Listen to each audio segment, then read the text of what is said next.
The effects of climate change and the shock caused by the 2022 Russian-Ukrainian war made African households more food insecure than anywhere else in the world. To make matters worse, terrorist attacks have displaced farmers, leading to reduced food production. However, knowledge of drought-resistant farming methods has been taking root, and with this understanding, there is hope for Africa to fend for itself. In Africa, 95% of agriculture relies on rainfall for water. Just a 2 degrees centigrade rise in temperature brought about by climate change means all crop yields across Sub-Saharan Africa could decrease by 10%. By 2050, global warming will cause crop yield to decrease by up to 15% or 20%. With 246 million Africans already going to bed hungry every night, even more of its people face food insecurity. The continent must apply new and better agricultural approaches, as the present practices cannot meet the needs of a growing population. In Kouasanga, a village south of Ziniare, 35 kilometers from the Burkina Faso capital, it's harvest time.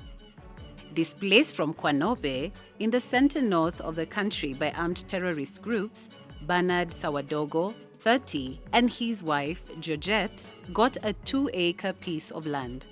They developed it and cultivated millet, maize, and sorghum. But it is withered.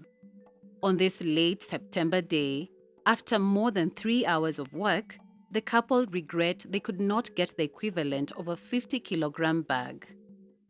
Bernard is clear where the problem lies. First, terrorism. Because of the attacks on his village, he had to abandon everything, his animals, his field. Today, he has difficulty feeding his family. Next is climate change. He describes soil impoverished by erosion, insufficient rainfall, and poorly distributed rainfall. A stone's throw away is Antoine Zoma's field. At a glance, erosion has taken its toll on the soil. Zoma is nostalgic for the time when he and his family used to come and look for dead wood, and when the maize cobs were already ripening in July. It is at the end of September, and it is only now that the maize is ripe. With this, they can't get good yields. He doesn't know what they will eat next year. Zoma says he has watched the effects of climate change over the past 10 years with all its consequences: high heat, poor distribution of rainfall, poor soil, lower agricultural yields, and more. These factors led to increasing desertification of the Central Plateau.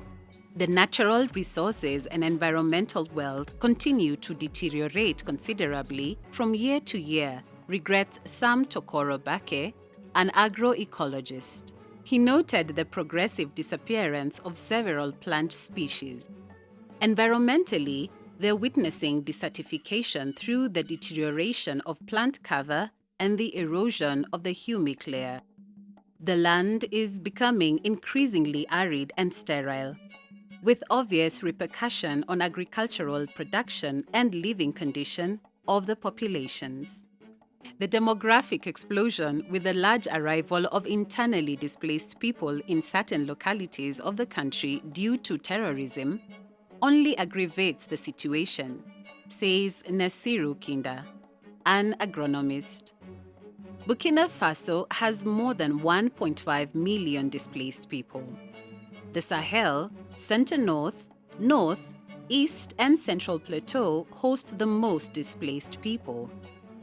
In her 60s, Georgette Sawadogo had to agree, reluctantly, to give up more than a hectare of her cultivable farmland with newcomers.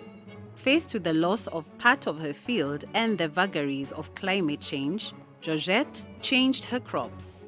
Before, she used to grow pearl millet, but it has a long production cycle.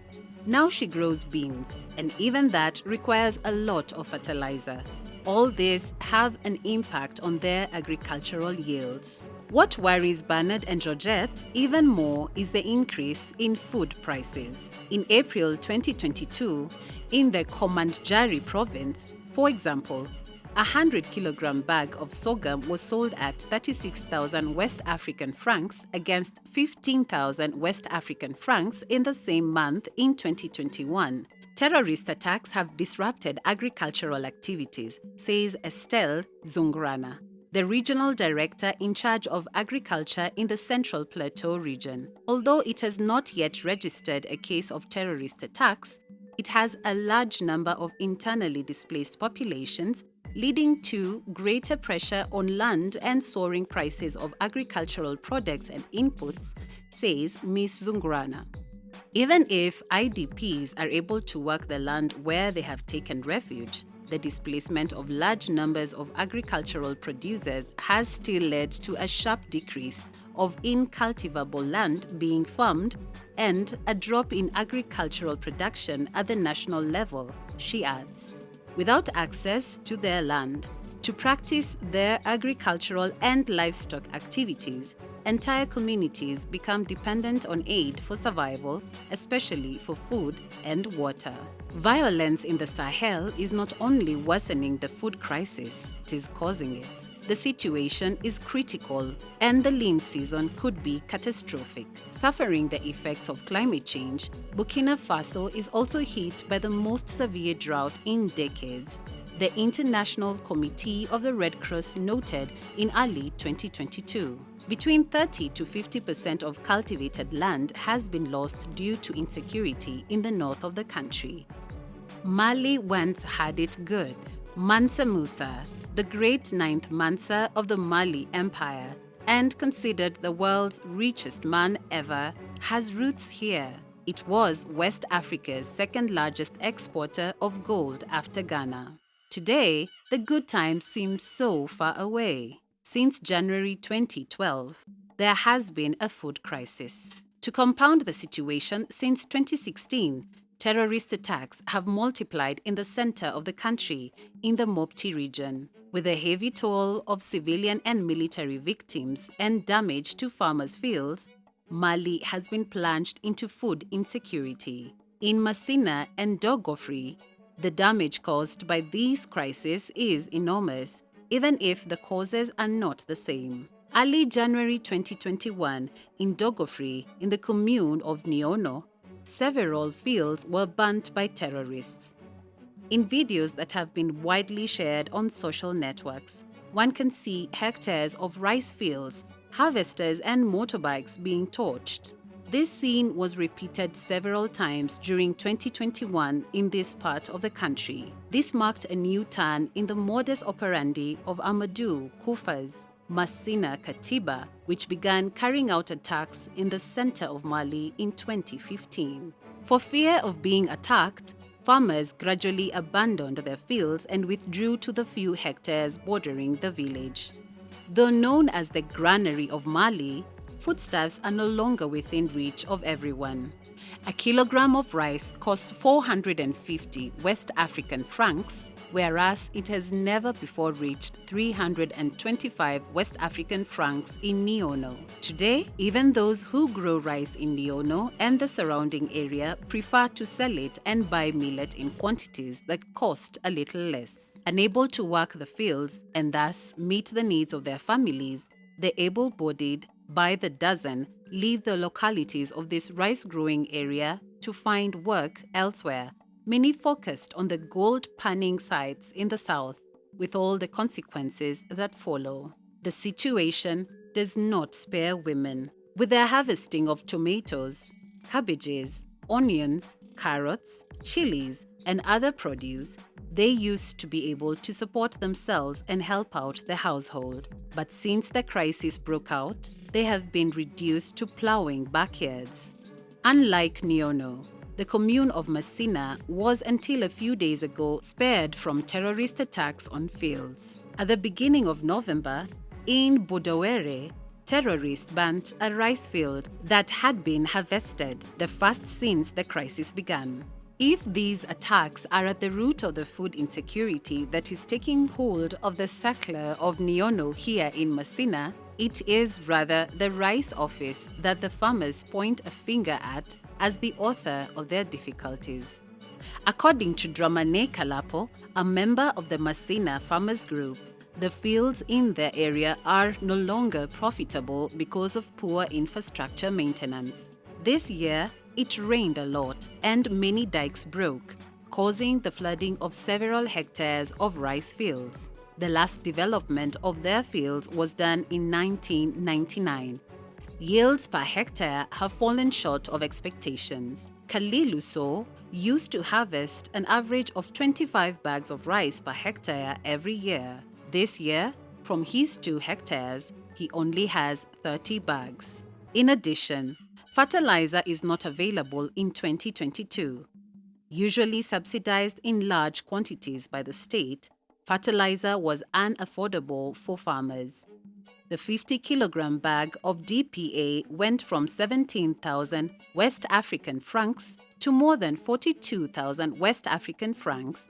At the same time, the granular urea went from 12,000 West African francs to more than 32,000 West African francs per bag. Unaffordable fertilizer this year has consequences for field yields. Usually, farmers get 7 bags of subsidized fertilizer from the state. But in 2022, it was only 2 bags, and even then, the sharing of these bags favored some over others, said Issa, a lease developer in the rice office of the Masina area. Issa added that even those who had vouchers from the rice office to collect subsidized fertilizer from traders were unable to get hold of the bags. Many traders did not want to give the fertilizer because they had unpaid bills from the authorities. Due to the Russian-Ukrainian war, the cost of fertilizer is very high in the international market. So businessmen have set some conditions which the Ministry of Rural Development has listed in early September 2022 as follows. The state should pay the arrears of 2020 and 2021 to require the state to buy in cash to sell a bag of fertilizer for at least 55,000 West African francs per 50-kilogram bag. Yusuf Koulibaly, president of the Collective of Agricultural Input Suppliers of Mali, disagreed, saying that the price of a bag of fertilizer has not been sold at 55,000 West African francs, confirming that the suppliers are demanding payment for services that date back 2 to 3 years. In this war between the government and the agricultural suppliers, the farmer finds himself caught between a hammer and an anvil. Today, with a more noticeable presence of the Malian armed forces in this part of the country, attacks have decreased. In 2022, no attacks on fields in Dogofri in the Sahel of Niono. For the farmers of Masina, the crisis between Russia and Ukraine seemed to be the cause of their misfortune if they're to believe the explanations given by the authorities. According to figures from the Office du Niger, in 2022, out of a forecast of 900,000 tons, the 7 production zones of Kolongo, Niono, Kelmasina, Molodo, Dibagu, Korumari, and Bewani will produce 800,000 tons. According to the Famine Early Warning Systems Network, cereal harvests are generally average in Mali, with pockets of medium to large production declines of 25% to more than 50% compared to the average in the insecure areas of the center. Koro, Bankas, Bandiagara, and Dwenza, the north of Raus, Menaka, Ansongo and Gao, and the Western Sahel in the regions of Kayes and Kolikoro. The people can only hope that next year will be better. For the sake of millions facing hunger, it had better be.